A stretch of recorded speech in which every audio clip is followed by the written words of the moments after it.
It's the Bulls Podcast, episode 37. Hey, Chicago Bulls fans! It's time for your Bulls Podcast. Here are your hosts, Marcus Couch and Wyse Black.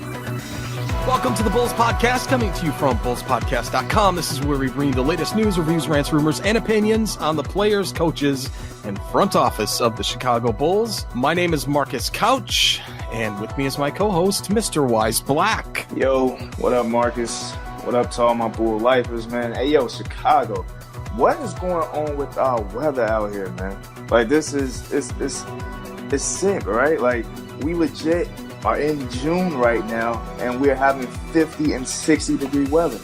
But I think that the summer is just saying, forget us this year or something. It's totally insane. But I digress. I'm ready to talk some basketball. Let's get into it, Marks. Oh, yeah. We got a lot coming up here, including NBA draft reactions. The NBA draft was held yesterday as of the time of this recording, and we're going to talk about who the Bulls picked and what the impact of that is on the future. We're going to talk about free agent prospects and some of the targets going forward. All season long, we urged you to embrace the tank. Was it worth it? We'll be right back after this quick timeout to find out. Bulls fans, remember to follow the show on social media at Bulls Podcast and at bullspodcast.com. And we're back and ready to talk NBA draft reactions. After a feverish amount of trades with Atlanta, Phoenix, New Orleans, and of course the blockbuster Anthony Davis trade to the Lakers, the Bulls actually decided to sit this one out and sit on their hands and made no trades prior to the 7th pick. There was all this noise going on about us wanting to get up to number 4, and we would trade Zach LaVine to New Orleans, to this, to that. And thank God Atlanta did all that horse trading on their end for us. And even before the draft on social media, the opinions were flying early and often regarding who the Bulls should pick, and even polls on if the Bulls would even get it right concerning their own draft performance. In fact, on Twitter, Waddle and Sylvie had a poll asking that very question, which resulted in a astonishing 83% voting that the Bulls would actually screw up draft night. That's a lot of fans, right? Jeez. In the end, the Bulls selected North Carolina's Coby White as the 7th pick, and we've got reactions and possibly a rant about this particular choice and what it does for our lineup of the Bulls, but let's talk about Coby White. He averaged 16.1 points, 4.1 assists as a freshman for the North Carolina Tar Heels. Obviously, this means that the Bulls are going to try and pick up the pace on offense. He is as fast as they come in point guards, and I think that they said he was the fastest running time in anybody in the draft this year, so he's the quickest one. We're talking like Derrick Rose level speed, but not quite the Derrick Rose level shot, but he can dish it out. And Zach, Lowry, Otto, and Wendell Carter Jr. are going to be the beneficiaries of all of this. Personally, I was open to seeing the Bulls actually pick up Cam Reddish, but I completely understand why they went for a point guard of the future in this year's draft. As it turns out, Reddish actually slipped down to the number 10 pick and was drafted by the Hawks. Man, the Hawks are going to be tough this year. Jeez. Whew. One could have made the argument that Reddish was the better pick. Some even wanted Doumbouya. How do you spell it? Doumbouya? Yeah. Doumbouya? This is Doumbouya. Doumbouya. But when you take everything into consideration, White was actually the correct pick for the current state of the franchise. It was pretty cool to see Wendell Carter Jr. actually present at the draft and personally walk up and welcomed Coby White to the Bulls family on nationwide TV. And I think I am, and probably you, Wyse, we're looking forward to becoming Coby White fans over the next few years, yeah? All right. So I'm actually glad that I had 24 hours to calm myself down and kind of see the positives and the moves that were made yesterday. You know, so I won't go rogue the way that I might have had we hopped on the mic right after the draft. But, you know, as always, I still have to be honest. So first and foremost, I didn't like the fact that the front office stuck to their regular regime by having a conservative mindset and going for the safe bet as opposed to rolling the dice to possibly hit big. they overlooked the BPA rule and went for need. And, you know, to be fair, I stepped back and I asked myself, you know, what if they did consider Kobe White to be the BPA out of what was left on the board? And I came to the conclusion that that's just complete BS. Like, you can't tell me that they believe Kobe White has a higher upside than Cam Reddish, who's 6'9", 220 pounds, with a handle, a shot from deep, and the athleticism to guard nearly every position. There's no way they can tell me that.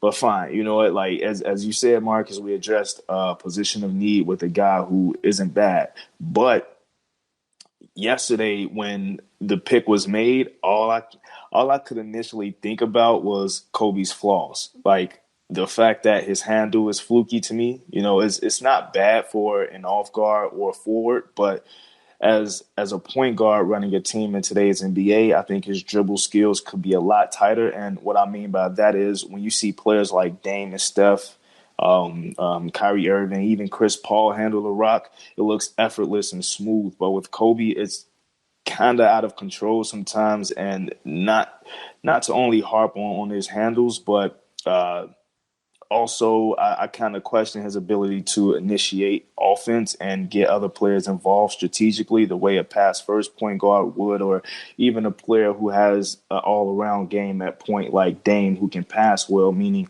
hit guys in their sweet spots where it's easy for them to score while also having a scorer's mentality. So, you know, I know I sound like I'm kind of asking for a lot, but I just felt initially, at least, that if we wanted to score first point guard who we were going to hopefully mold into an all-around player at the position, we could have just put Zach at the one and let him learn the position on the fly, because the same questions that were brought up about him when he played a little point in Minnesota are the same questions many people have about White currently.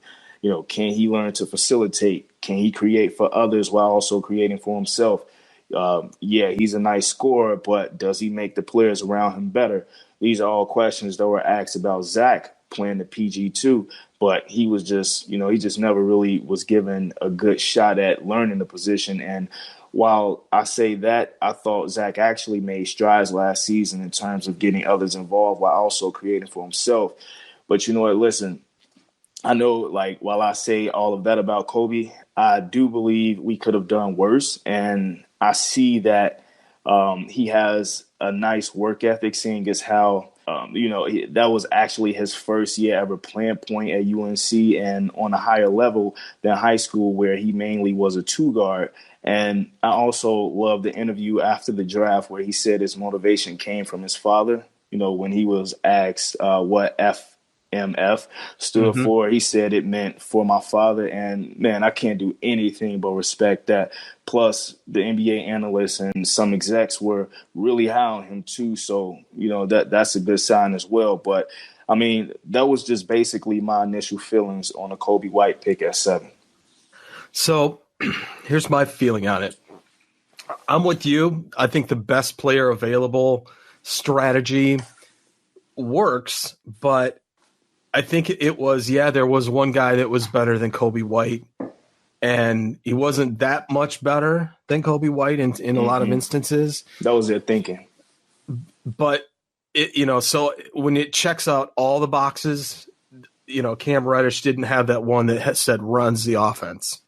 I think really that's where it all came in. And I'm not upset with it. I read the guy's story in the Players Tribune about his dad dying from cancer and how he found out and how he ended up playing through it and all the rest of that. And, that's a terrible situation for anybody to have to grow up in. Yeah. But this is a 19-year-old kid. I mean, this guy's young.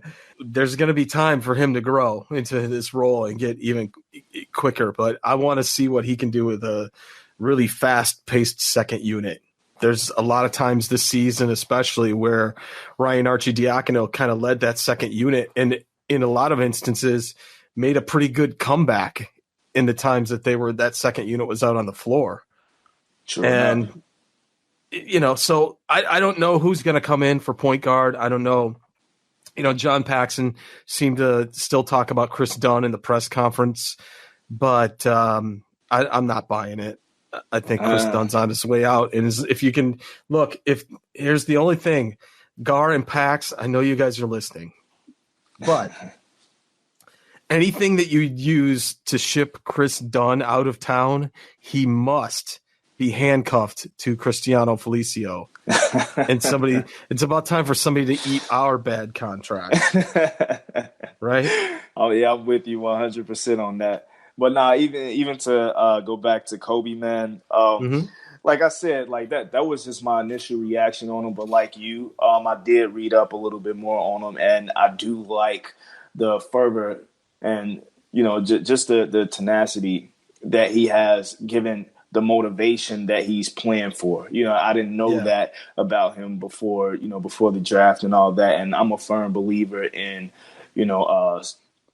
motivation, like having a strong motivation and the will to win. And like I said, man, he was thrust into that point guard position. Like that was his first year, playing a point guard position at UNC, and he actually did fairly well for that to be his first time ever playing point guard. So I think that was just a testament to his work ethic and his drive, and I'm just hoping that he can continue that with this Bulls team. Yeah, and he's a big guy. This is not a guy that we're going to be going, oh, he needs to bulk up, because he doesn't. He will, I'm sure. But right, exactly. He's solid. He's going to be fine in this league, I think. And you're going to need that in a guard because of picks and the rest of it. It's just, moving screens and all that stuff. So overall, I thought this is something that we can live with, and the fan base is pretty excited about it. He's got pretty crazy hair, which I think is going to add to his mystique in Chicago a little bit. No, for sure. When is it going to be Kobe White wig night at the UT? I'm pretty sure somebody gonna pull it. You gonna see a wig in the crowd somewhere. But now, man, like I don't know, like it's the constant thing with our front office, though, man. Like, and I'm hoping that Kobe White turns out to be an all-star caliber player. I definitely hope he does, because I mean, he seems like he could possibly have the potential to. He has that score first mentality, and usually those are the guys that sell tickets and that get the first looks when it comes to all-star votes and all that. So I do expect him to make some strides, but I just hate that they love to go against the grain when it comes to the fan base. Yeah. You know what I'm saying? Like they knew we all wanted Cam Reddish. The same with the Michael Porter Jr. thing, but that actually was a good idea for them to pass on MPJ. But with the Cam Reddish thing, man, they definitely could have took a swing on him. But I'm not mad with Kobe, man. I just hope that bro turns out. That's all. Yeah. So let's talk about the second round, in which the Bulls picked Daniel Gafford from Arkansas. And, he's just like our last Arkansas pick. He's huge. He's 6'11", and he has got a defensive tenacity. This is a guy that isn't necessarily flash in terms of the pick, but it's somebody that the Bulls can actually mix them into the rotation right away. And I think this guy's going to play in Summer League, so it'll be really interesting to see what he does. But he's from University of Arkansas, earned first-team All-SEC this past season, as well as making the All-Defensive team in both of his seasons for the Arkansas Razorbacks. Like our last Arkansas pick, Bobby Portis, Gafford is long, high energy, and he produced some pretty strong numbers in his last year at Arkansas. In fact, the numbers are almost identical to Bobby Portis's. So if you take a look at both of their final seasons with the team, Portis had 17.5 points, Gafford 16.9. Portis 8.9 rebounds, Gafford 8.7. Portis 1.4 blocks, Gafford 2 blocks, and Portis's defensive rating was 96.9, and Gafford's is 95.7. So we may have found our Bobby Portis in the draft. Without a shot, and who can actually play defense. But yeah. So that's the difference, is just basically Gafford blocked more shots, and we're talking in college here. So the other aspect in which Gafford has Portis beat is actually straight up field goal percentage, and I'll tell you why in a second. He shot 66% from the field, and you must be thinking, this guy's got a killer jump shot. No, he doesn't. He's a dunker. He has absolute zero outside shot. I mean, he will. That's the funny thing about it. It's almost like he's got the shooting skills of Rodman, right? Oh man, I'm not saying he plays like Rodman. But he could if he really wanted to get that way. But I don't know if the league nowadays would put up with that. Nah. But he doesn't score much outside the paint at all. No butt grabbing in this league. But when he does, he loves to slam the ball with authority. He's a great defender, which is something the Bulls have been missing off the bench within their front court. I swear, Wyse, if you look at this guy's highlight reel on YouTube, the guy dunks it 90% of the time. And I don't mean just like, two-hand stuffs. He's doing crazy windmills from the free throw line and stuff like that. Yeah. I don't know if the pros would be letting him do stuff like that because – of injury risks and things like that. You don't see those kinds of dunks much anymore, but this guy is going to be a fan favorite with Bulls fans everywhere. And so I'm hoping that he adopts an outside shot or at least a mid-range shot. And, this could be our patroller on the inside in the second unit that could, crazily do some defensive plays and, get some on the other end with some crazy dunks. When I first saw him get selected for us at 38, I was completely pissed. I can't lie. More so, we were texting each other like, "Who? Yeah, exactly." But I was more so mad because they chose to pass on Bol, who slipped all the way to 44 to Denver. We talking about Atlanta. They're going to be scary, too, especially if Michael Porter Jr. and Bol both get healthy and reach half of what their potential is said to be.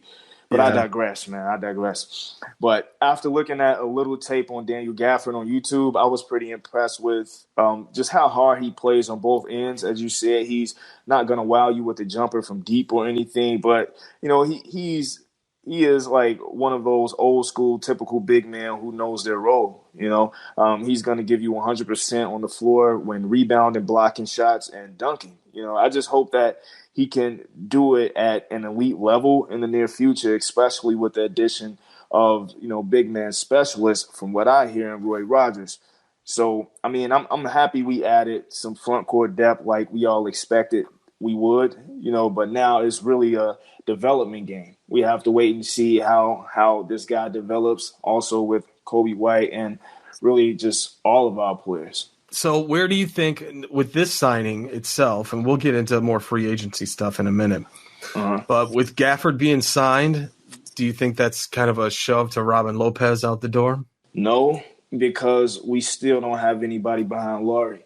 I don't count Felicio at all. He's really just a body. He's going to sit on the bench, but I think we still need a little more depth at that backup 4 or 5 position. I think Gafford can play the 5. Yeah.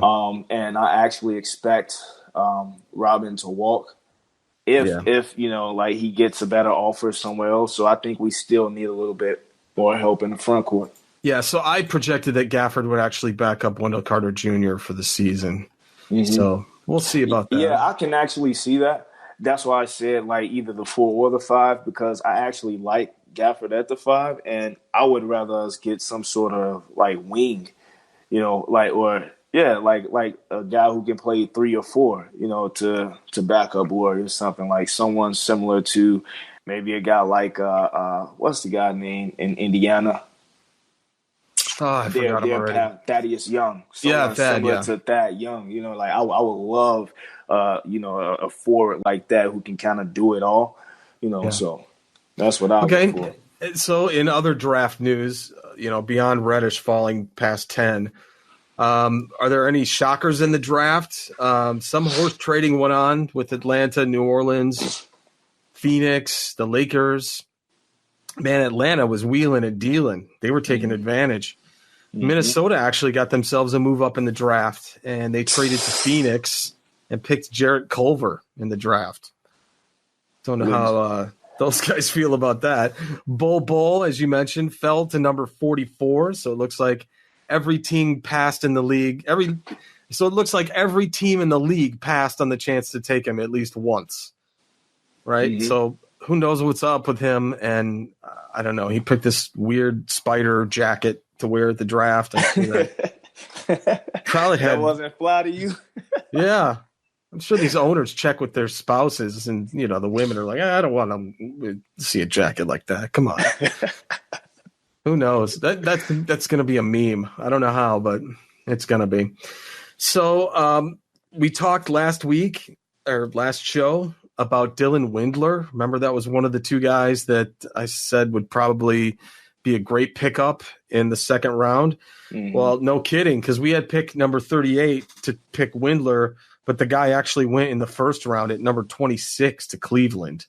So he must have impressed them a lot, and he's going to be tough to handle right here in our own division. That might be a steal. Yeah, I think it's going to be. I actually was surprised, like you said, to see Minnesota move up for so little, man, because, hell, I wish we would have done that, if all it took was a pick swap and a decent player, because, man, I would have given them 7 and Denzel or Dunn or both of them to take over if the Bulls believed in him that much, which they were said to. And, I mean, meaning high on Jared Culver. And I'm loving what the GM is doing over there in ATL, because they basically covered all grounds for every position with Trae Young, Kevin Huerter, Cam Reddish now, DeAndre Hunter and John Collins. So, man, I pretty much like every guy in that lineup. And if they can really gel as a team, man, I'm legit going to cry, because they'll be a legit contender within 3 to 4 years, maybe, especially if they're enticing enough to lure an all-star free agent to put them into elite company. Yeah. But also, man, with the I got to talk about this. With the Bol slipping, that was legit the biggest surprise for me. I don't know what that was about, because how do you go from a projected top 5 pick to dropping all the way to slot 44 in the second round? That was completely bogus, man. But apparently teams knew something about him that the fans didn't, because all I knew was that, he sustained a foot injury or something like that put him out of the season at Oregon. And, some execs questioned his drive to play ball. Oh, and also you can't forget about his freakishly small frame, for his height being around 208 to 210 pounds, standing 7'2". But yo, man, the kid legit averaged 22 points per game and 9 rebounds in 9 games played. Plus he shot 52% on threes, hitting 13 of 25 of them. So, I mean, I don't know. It had to be something outside of what we were hearing publicly, because I don't know. But outside of that stuff, I think it was all pretty predictable, at least at the top of the draft. He should have stayed in college one more year. Yeah, Bol, he definitely should have, and just let himself develop more, because he should have been a first-round pick. I don't know what that was about. Well, we'll see him. And, yes, Atlanta scares me right now. New Orleans actually scares me right now. They're in the West. Phoenix does not. No, those dudes were the losers of the draft. Yeah. You know what? While I complain about guard packs, who the hell is over there in their front office? Who's the president of operations? And I don't know, man, but they keep getting stacked with draft picks. They are trash. They traded I just knew that they were going to take Kobe White. I knew they were going to take Kobe White, but instead they opted to go for his teammate. I forget his name, Cam Johnson or something like that. At 11. And they give the 6th pick to Minnesota, who takes Jared Culver. Are y'all stupid? Why didn't they take Culver? I don't know what they're doing over there, but they were the biggest losers of the night, man. Yeah. And so it's interesting to see the swap and how Lonzo and Brandon Ingram are going to do in New Orleans with Zion, and what kind of free agency they can still attract over there. I'm going to tell you what, the Lakers got fleeced in this trade with AD. You think so? Oh, my God. Come on now. Imagine if we would have – okay, so take what we got for Jimmy Butler. So we ended up getting – it's not comparable. But... Well, no. But I want to say something here in terms of Minnesota was able to recover from that loss in terms of the trade that we made, right, with Jimmy Butler. Even though they lost Jimmy Butler, they lost a draft pick and they lost 2 guys, right? They're going to rebuild anyway. And Zach LaVine was a question, and Tibbs was not going to play Chris Dunn. That's just the way it worked. Mm-hmm. So they're not out that much. But, man, the Lakers have given up the farm to New Orleans. Not just those, but, 3 more first-round picks coming up? Yeah, but that was for a top 5 player in the league in AD. I get it, but if he's pissed and he doesn't want to stay anyway. No, I don't see that. AD seems like a sunshine kind of guy. I don't know why over Chicago, but this whole situation with AD in LA.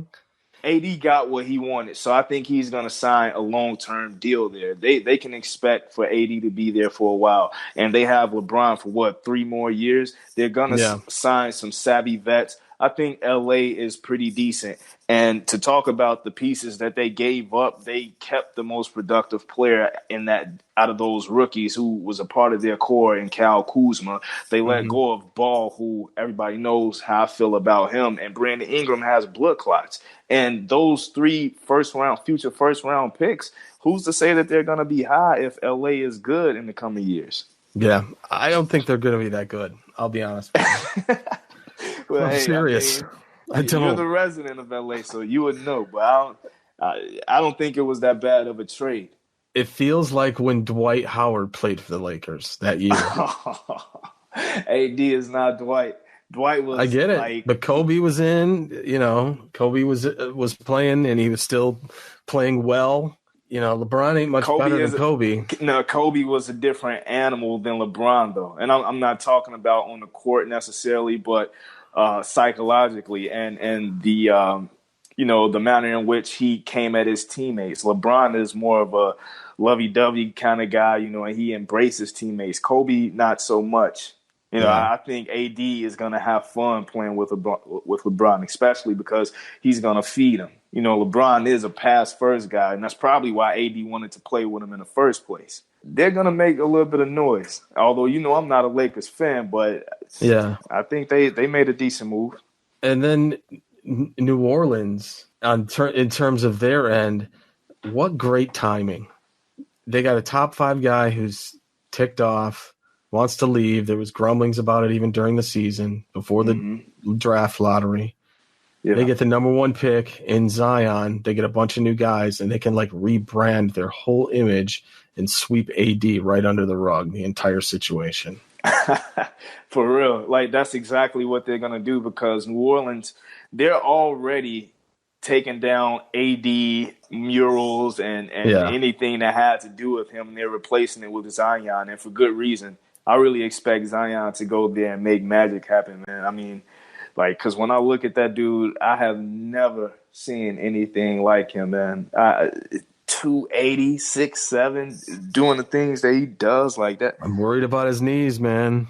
Yeah, and you know what? That's the only thing that everyone talks about, which is legitimate. He's going to have to figure out a better way to land, too, coming off of those dunks, because he scares me sometimes. Yeah, it's a whole new level up here. But no, you're right. I'm with you. The Pelicans are scary too, though. They should be nice. And who else did they get? They got someone else in the draft too, in that swap. They got the kid Jackson Hayes. Yeah. They're gonna pair him with Zion. That should be nice. They're gonna have a nice backcourt. Yep. All right, so we're gonna stop talking about draft now that it's over finally. And right after this break, we are going to talk about the Bulls' free agent plan going forward. Right after this. Hey, most of you guys are getting the show on Apple Podcasts, also known as iTunes. But if you don't have the Bulls Podcast on your sub list yet, just go to bullspodcast.com/Apple, and it will forward you right to our iTunes listing. If you are subscribed, we would appreciate a review, since it does help out with the ratings. You can give us a 5-star, 4-star, or even 1 star. But hey, man, be honest. Tell us what you like, what you don't like about the show, and help bring new listeners to the Bulls Podcast. Again, that link is bullspodcast.com/Apple to get the show on iTunes. And now that the draft is finally out of the way, the next phase of the Bulls is to get the summer team ready in Las Vegas and focus on bringing in quality free agents. So the question is, what do we need? Who's left? And who do you want? Here's where we are right now with the current lineup. We've got Kobe White and Chris Dunn taking the 1 spot. Levine backed up with Valentine.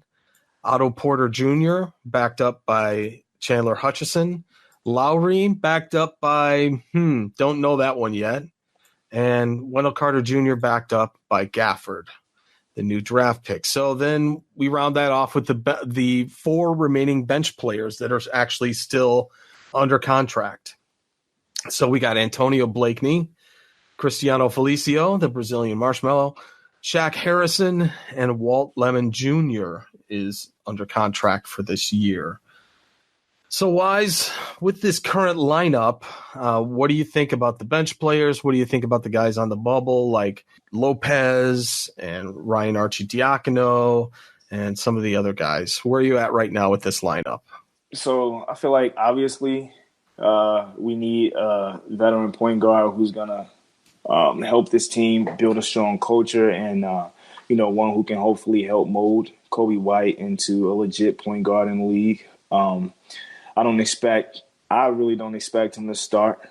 I don't expect them to start Kobe White off bat. I think they'll start whoever they sign in free agency as long as it's a player that actually has some sort of impact on the team, or maybe even Chris Dunn out of respect. But my hope is that that player will be Pat Bev, but who knows? Because when I say left, the front office seems to go right. So, I'm not even going to get my hopes up with that one, but we'll also have to see what they do with Chris Dunn. He may get traded for a Reese's and a pack of gum, but I don't think that's the right move because I think he'd be perfect with the bench unit, but given the fact that we just drafted White and we're expected to sign a free agent point guard, to me, it's all but a foregone conclusion that Dunn is out. So I think the best that we can hope for is for the development of our core guys in Zach, Laurie, and Wendell, and the same for players like Hutch, now Kobe, our second rounder, and Daniel Gafford, and, even more progression from Otto. Although, I don't believe he'll be around for too much longer just because he'll only be maybe 28 once his contract is up. And I doubt he'll take small money if his production is up to par, seeing that we have to sign Laurie by the time his contract is up. And Marcus, I know you predict the cap to be sky high by then, but yeah, I'm just hoping we can sign a player with all-star status. And in that case, a lot of the cap would more than likely be eaten up by our main guys. So overall, I guess my hope for the Bulls' future is that we get some damn good development coaches that can help these guys put it together, and hopefully this team looks good enough next season to entice an all-star to come aboard, not too far into the future if we ever expect to get back into championship contention. But as for now, out of the guys that you mentioned who are kind of 1 foot in and 1 foot out, I don't think we necessarily need any of them. Out of all of them, I actually like Walt Lemon Jr. because I think he maybe could develop into a guy who finds a place in the league with his speed, quickness, and shot creation. But outside of him, I'm sorry, but it's kind of dead weight, especially Felicio, who's keeping us anchored to the bottom of the sea with that crappy contract. We'll see. Somebody could snatch up Blakeney, but any deal for Dunn, anything, you've got to take Felicio off of our hands. That's my line in the sand. You've got to take Felicio too. I'm with you on that. Although I think that'll be tough, but hey. If they could pull it off, I say definitely do it. Okay, so let's talk about a couple things, and then we'll talk about need. Yeah. So there's a rumor, actually, that Derrick Rose is so in favor of this homecoming, and Adidas is really pushing it hard, too. I think that they were going to give him $5 million to come back to Chicago. It's like, how do you just do that? Adidas? Not being like some tank. Yeah. And they wanted to do some new campaign, And Pat Bev, obviously, he's still on the radar for the Bulls. He seems very open to it. He's liking Roy Rogers getting signed. So here's my question: you got money just for one. Who do you get, Pat Bev or Derrick Rose? So everybody know, man, I love my boy D Rose. Like I love Derrick Rose, and like while it would actually be really, really cool to see him back in a Bulls uniform, I don't think that it would be good for either side. Like, or at least you think we're going to expect too much? Perspective.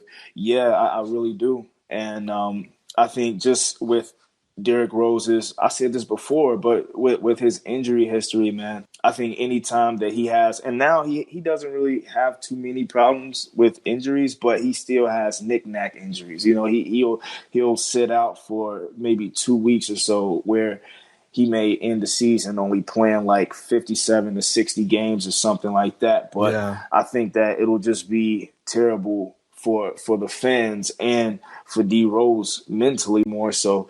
Because I think he probably relived that crap from, those years back when he was really in it. And I think a lot of fans will just, throw their hands up too. And I don't know, maybe not, but that's just the way that I feel. I do think that Derrick Rose could come here and really help, being a nice veteran point guard.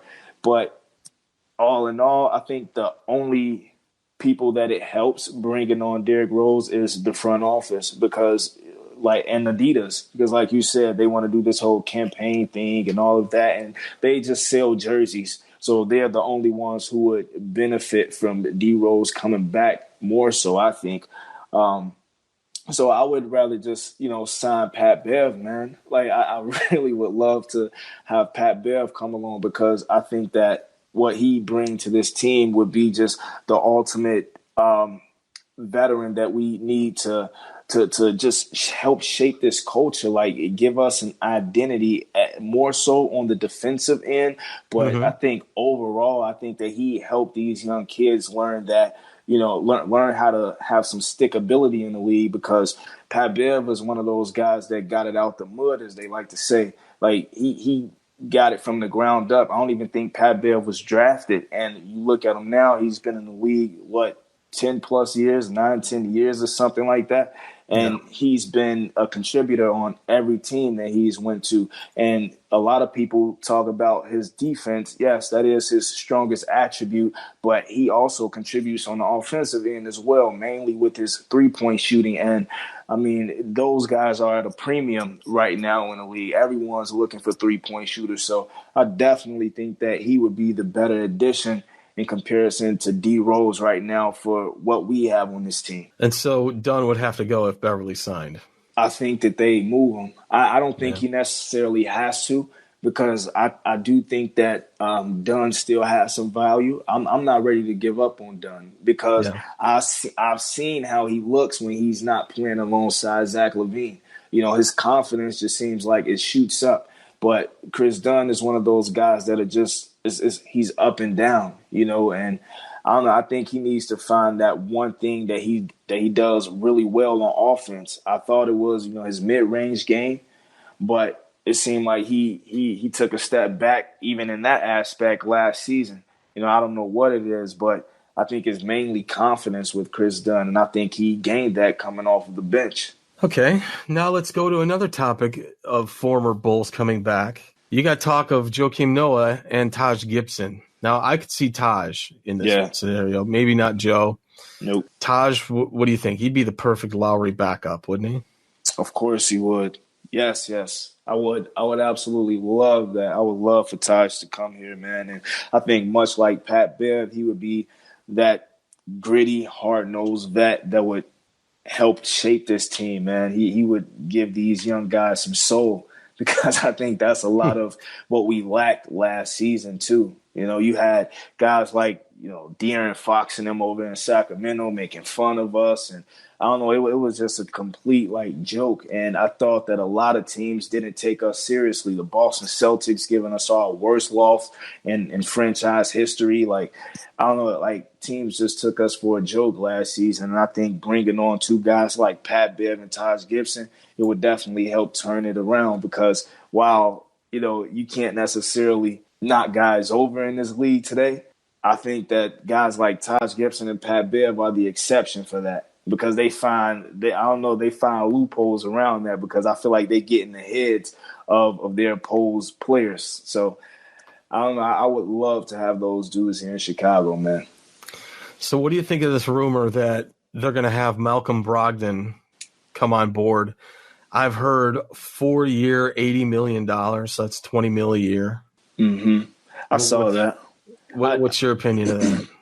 I don't know because while I like Malcolm Brogdon, I think he checks a lot of boxes for us, like that point guard need. I think he's a two-way player too. He can defend really well. He's a nice size guard. He can knock down the open three. He can guard multiple positions, at least 1 through 3. A nice rebounding guard. I believe he was the only 50, 40, 90, or no, he was one of the only 50, 40, 90 guys in the league last year. So he is very, very valuable, but $20 million per valuable? I don't know, man, because we do have so say we were to sign Malcolm Brogdon, right? Mm-hmm. Then we definitely have to give up on Otto because say we sign him to that 4-year deal at $20 million per. 2 years from now, you got Otto's contract that'll be coming up. And then we have to pay Lauri Markkanen. You still have Zach LaVine's contract on the books. How much is the cap going to rise? So I think we definitely have to let go of Otto then. But is that something that I'm willing to do for Malcolm Brogdon? Yeah. Oh. Yeah. Yeah. I think I would. Yeah. I think I would. I'd let go of Otto for Malcolm Brogdon. And while that wouldn't have to come to fruition right now, meaning if they were to sign Malcolm Brogdon, in the offseason, I'd be all for it. And I'd love to see what this team would do with the starting lineup of Malcolm Brogdon, Zach LaVine, Otto, Lauri, and Wendell. I think that would be a super dope lineup, and I'd be excited to see it. But I just don't know how the money will work out with everything. But I'd like to bring him on. So last year in the regular season, he played 28 minutes a game. He averaged 15.6 points on 50.5% field goal percentage and 42.6% from three. And also he got 4.5 boards, 3.2 assists, and 0.7 steals. So he's active. Yeah. He's not just a scorer. He's dishing it out and pulling up some boards too. So yeah, he's worth that $20 million a year. That's the question. He played like it was a contract year for him, and I like that. He got up for it, and he was definitely a pivotal piece in that championship run, the Eastern Conference championship run that the Bucks made. Yeah. So I think it'll be hard to pull him away from them too. I just wonder do you think that the Bucks value Chris Middleton over Malcolm Brogdon? I do. Yeah, I do too. And that's why I think that it's possible for the Bulls to pry him away if they, offer him enough money.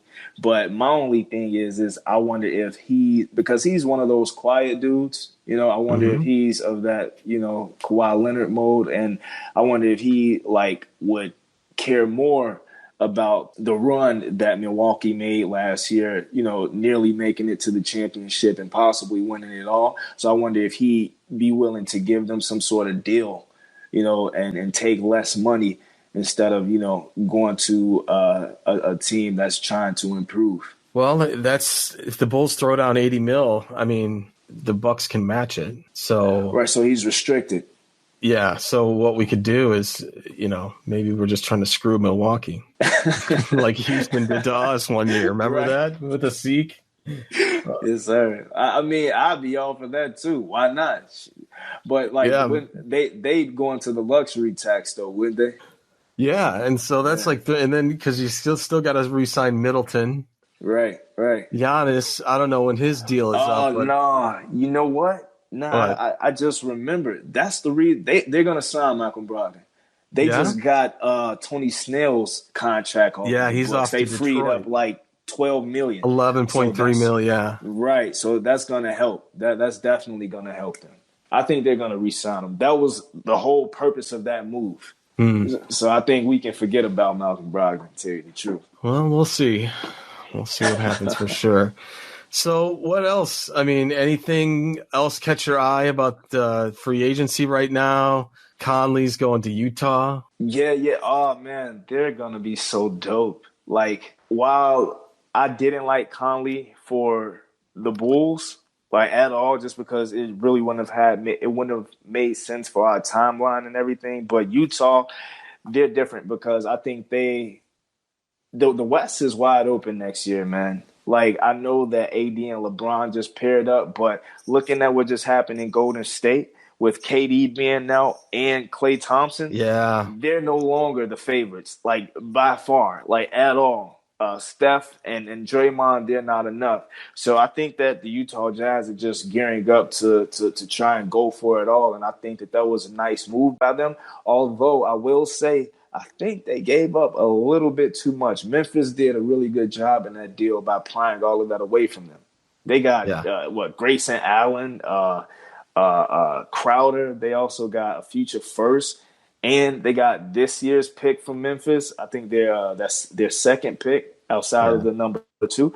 So they got a lot of value for Mike Conley. But I like how the Utah Jazz look, but also I'm interested in seeing what's going to happen with Kyrie Irving and the Brooklyn Nets and D'Angelo Russell, because Hmm. now I'm hearing that Kyrie Irving or the Nets are reluctant to make a deal with Kyrie Irving, given the fact that KD just went down. They wanted Right. it to be a pair of them. They wanted both of them to come there. And even outside of the Brooklyn Nets, I'm hearing that a lot of teams are, kind of shying away from Kyrie Irving, given how things turned out in Boston with them. Yeah. So I wonder if now the Brooklyn Nets are going to be enticed to maybe, give D'Angelo Russell that contract. You know, so Who knows? I We'll don't know, find man. out soon, all Only a couple weeks till all this news starts to break. Yeah, but he could be another. He could be another guy that the Bulls look at too. I don't know if he's their cup of tea. Like because those guys usually go for the high character guys, as they say. And D'Angelo Russell had that whole thing in L.A. where he snitched on what was his Swaggy name? P. Swaggy P. Nick Young Yeah, for going Nah, out on what's her name? Iggy Azalea. Yeah, Yeah. yeah, yeah. And that was a train wreck. And when that happened, I was looking at him side-eyed too, because that was some bogus, man. Like, I couldn't believe that. Like, really, shorty? But Yeah. I don't know. Come on, man. Even Bobby Portis used.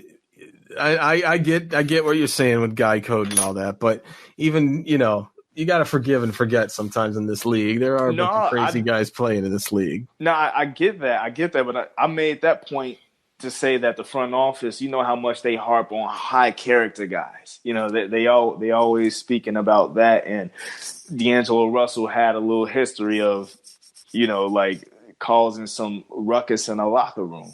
Yeah. So I don't know. But like you said, you forgive and forget, What do you make of Snell in Detroit now?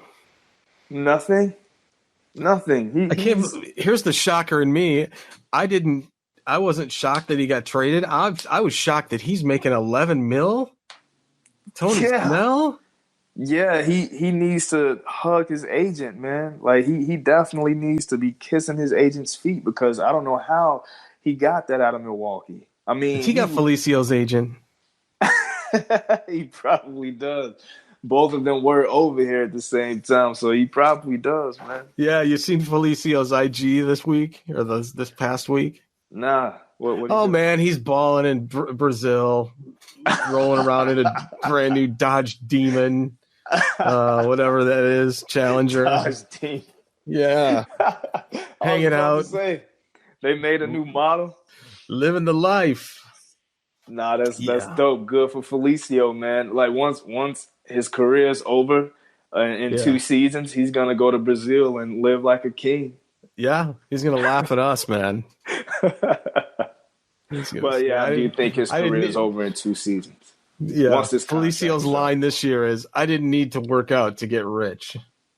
Right? He was lifting them Big Macs, man. You see, yo, are you peeping how is Popeye sponsoring the Bulls or something? I Because have no idea. I'm seeing on Instagram, like I saw Denzel Valentine Yeah, yeah, yeah. eating I the did see new that. chicken sandwich. I saw Wendell eating a new chicken sandwich. Yeah, So and I don't want them guys eating that kind of food. That's no, not good for you. not at all. Especially Denzel, dude. You just coming off of missing a whole season.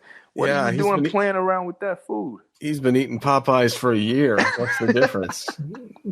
That's why he doesn't You have a know, 6 pack. Like, that's why he's probably getting it in now. He knows in a couple weeks, man. He's got to start hitting it.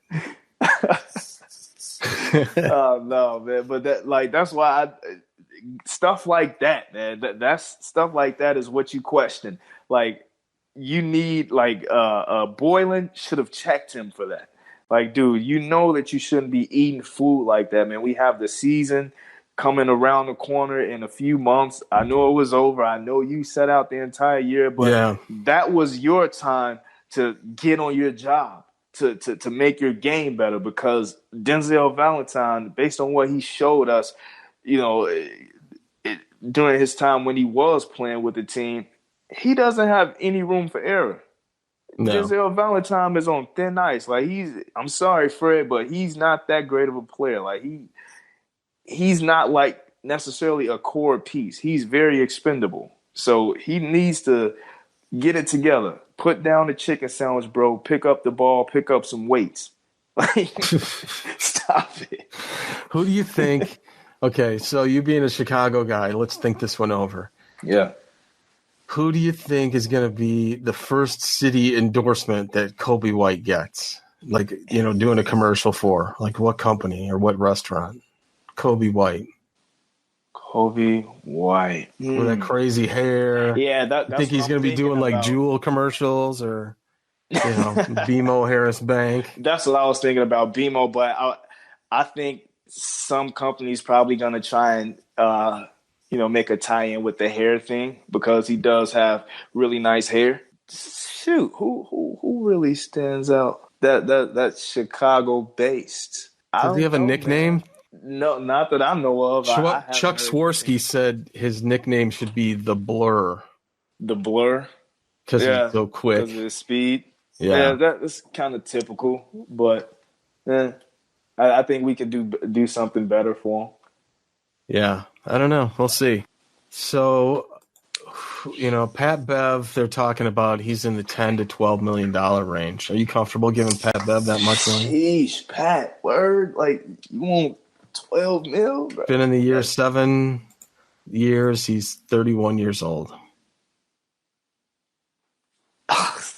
Yeah. Started 49 games last year. Yeah, that's pretty steep, man. Yeah, I don't know if I'd be willing to give Pat Bev $12 million. Like, I'd try to get him with 8, but that's probably the most that I could do, man. Because I mean, like, he's a veteran point guard who is very valuable, but given where we are right now as a team, I wouldn't want to lock up that much money in a guy who maybe has 3 more years or 2 more years of his best basketball left. And don't get me wrong, like, I love Pat Bev, and actually the things that he does, you know, players can kind of do going into the latter years of their career. But I think that it would be a problem down the line when we try to, you know, sign some other guys that would be our main pieces. So I don't know if I want to give him 12 mil. That's true. So how much did he – I'm trying to look him up here real quick. So he played 78 games, so he didn't have very many injuries at all because he only missed, 3 games? Very nice. Started 49 games, played 2,137 minutes, Pat Bev did. Kyrie played 2,200, so it's not that much difference than a Kyrie anyway. There's a lot still on the board, man, and it's just the dust has to settle, I guess, with the rest of the draft fallout. And next week we're going to get media day on Monday so that we can meet the 2 rookies and have a press conference and see how they fare in front of the camera. I don't think Kobe White's got a problem. He's pretty funny.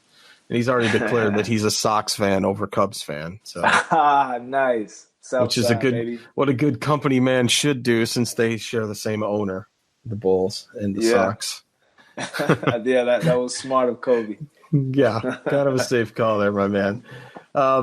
So we're going to take a quick break, and we will close it all out right after this. Hey, everybody, remember, we are a new show, and we do need your support in social media. We made it really simple to find us with some special redirect links. You can find us at Bulls Podcast on Twitter, on YouTube, on Instagram, and go to bullspodcast.com/Facebook to get tied into our Facebook group. And if you'd like to subscribe to the show, we are on Apple Podcasts at bullspodcast.com/Apple, on Stitcher, bullspodcast.com/Stitcher, and on Spotify at bullspodcast.com/Spotify. All right, that's going to wrap it up for us this episode. I want you to look up and follow Wyse Black on social media. Go to twitter.com/radical_creator, and that's his handle on Instagram as well, at radical_creator. YouTube, you can just search for Wyse Black. Me, you can find on Twitter at Marcus Couch, and also Instagram at Marcus Couch. Everything show related, you can find at Bulls Podcast, Instagram, Twitter, and the like. Make sure you're connected to us everywhere that we are. Remember, you can check out the compilation website at bulls.fm. You can find all the cool Bulls podcasts, and I'm going to be adding some extra ones this weekend as well. And Wyse, we got invitations, and I think I'm going to do mine next week, and I think you're maybe the following week, to be on Rebuild the Bull. Yeah. And so we are going to kind of rebuild the Bulls for the year and see where we're at. And anything else that we don't talk about or we have talked about and you want to get more information on, go to bullspodcast.com. Wyse, closing thoughts from you after this wicked and wonderful NBA draft? Also, y'all don't forget to check out the Bulls Podcast YouTube channel, too. All of the podcasts are uploaded to that as well if you don't want to listen to it on Apple and all of that. But I mean, man, it was a very eventful draft. I really enjoyed it.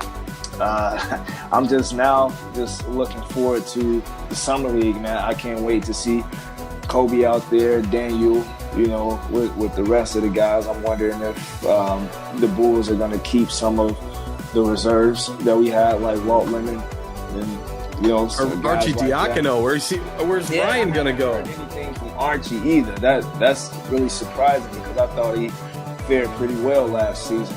That's a mystery to me. But yeah, man, I'm just looking forward to the summer league. That's the next stage for us. So man, I can't wait. But apart from that, man, y'all be safe out there, Chicago. Peace and love. All right. Until next time, thanks for listening, everyone. Go Bulls. Go Bulls, baby. Hey, Bulls fans! This is your Bulls championship announcer, Ray Clay, saying, so long, everybody. Go Bulls!